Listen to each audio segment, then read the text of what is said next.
Good evening बच्चों। आज मैं आपको हिंदी व्याकरण का पाठ 1 भाषा और व्याकरण पढ़ाऊंगी। सबसे पहले हम बच्चों भाषा के बारे में जानेंगे। भाषा क्या है? मनुष्य एक सामाजिक प्राणी है और समाज में रहने के लिए उसे एक दूसरे की बात को जानने और सुनने के लिए भाषा की आवश्यकता पड़ती है। भाषा के माध्यम से वह अपने मन की बात प्रकट करता है। हम अपने मन की बातें बोलकर बताते हैं, हम लिखकर भी मन की बातें बताते हैं। प्यारे बच्चों, आज हम आपको भाषा के बारे में बताएंगे। इसे जानने से पहले आप यह चित्र देखिए। बच्चों, चित्र में एक सिपाही संकेत करके वाहनों को रुकने तथा चलने का आदेश दे रहा है, यानी वो संकेत द्वारा विचारों को प्रकट कर रहा है, अर्थात लोगों को आने जाने के लिए कह रहा है। सभी मनुष्य अपने भावों और विचारों को प्रकट करना चाहते हैं। जैसे दोनों औरतें बातें कर रही हैं आपस में, तो ये क्या कर रही हैं? अपने मन की बातों को एक दूसरे के सामने प्रकट कर रही हैं। और यह लड़की क्या कर रही है? कुछ लिख रही है। तो ये क्या कर रही है? लिखकर अपने मन की बातों को व्यक्त कर रही है। तो बच्चों, क्या है? यह सांकेतिक भाषा है, यह क्या है? लिखित भाषा, और यह क्या है? मौखिक भाषा। ठीक है बच्चों। तो जो सांकेतिक भाषा होती है उसमें हम संकेत देकर एक दूसरे को अपनी बातों को समझाते हैं। पशु पक्षी बोल नहीं सकते, परंतु क्या करते हैं? वह संकेत देते हैं, जिससे वह एक दूसरे को अपनी बातों को समझा पाते हैं। तो सबसे पहले हम बच्चों, भाषा ही वह माध्यम है जिसके द्वारा हम मन के भावों और विचारों को प्रकट करते हैं और दूसरों के भावों और विचारों को जानते हैं। भाषा के माध्यम से ही हम दूसरों को अपनी बात पहुंचा सकते हैं। बच्चों, भाषा के 2 रूप होते हैं, एक मौखिक रूप, एक लिखित रूप। ठीक है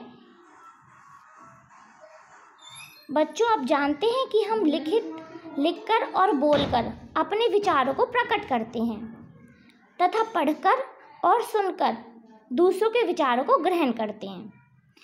नंबर 1 है मौखिक रूप। जिस भाषा को मुख से बोला तथा कानों से सुना जाता है उसे मौखिक भाषा कहते हैं। मौखिक भाषा स्थायी नहीं होती। मौखिक भाषा में हम, जैसे ये औरत अपनी बेटी को बोल कर कह रही है, बेटा उठो, स्कूल नहीं जाना, तो ये क्या है? मौखिक भाषा है। ठीक है बेटा। दूसरा है लिखित भाषा। लिखित भाषा लिखकर अपनी बात प्रकट करना तथा लिखा हुआ पढ़कर दूसरों की बात समझाना लिखित भाषा कहलाती है। यह लड़का पत्र लिख रहा है अपने मित्र को, तो क्या कर रहा है? लिखकर अपने मित्र को अपनी बात समझा रहा है। तो ये लिखित भाषा हो गई।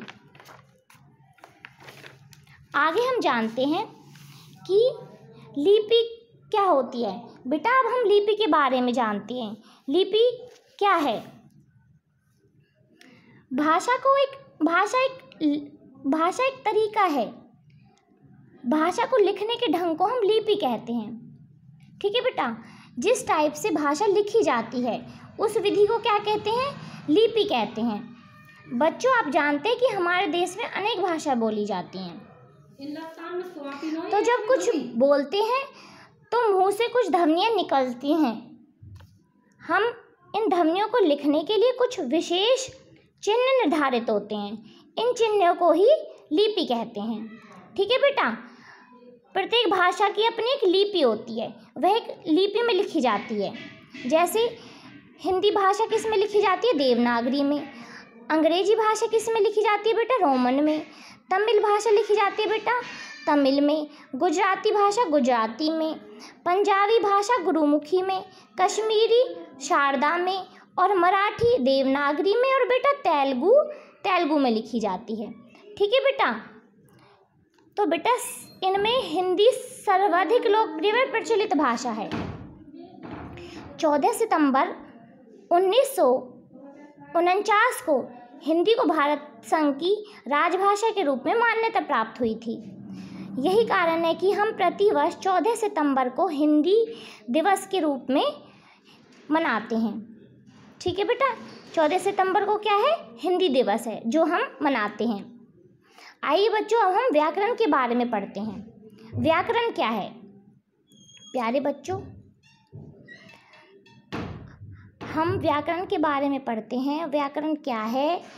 व्याकरण एक तरीका है जो हमें यह पता चलता है जिसके द्वारा कि भाषा शुद्ध है या अशुद्ध है।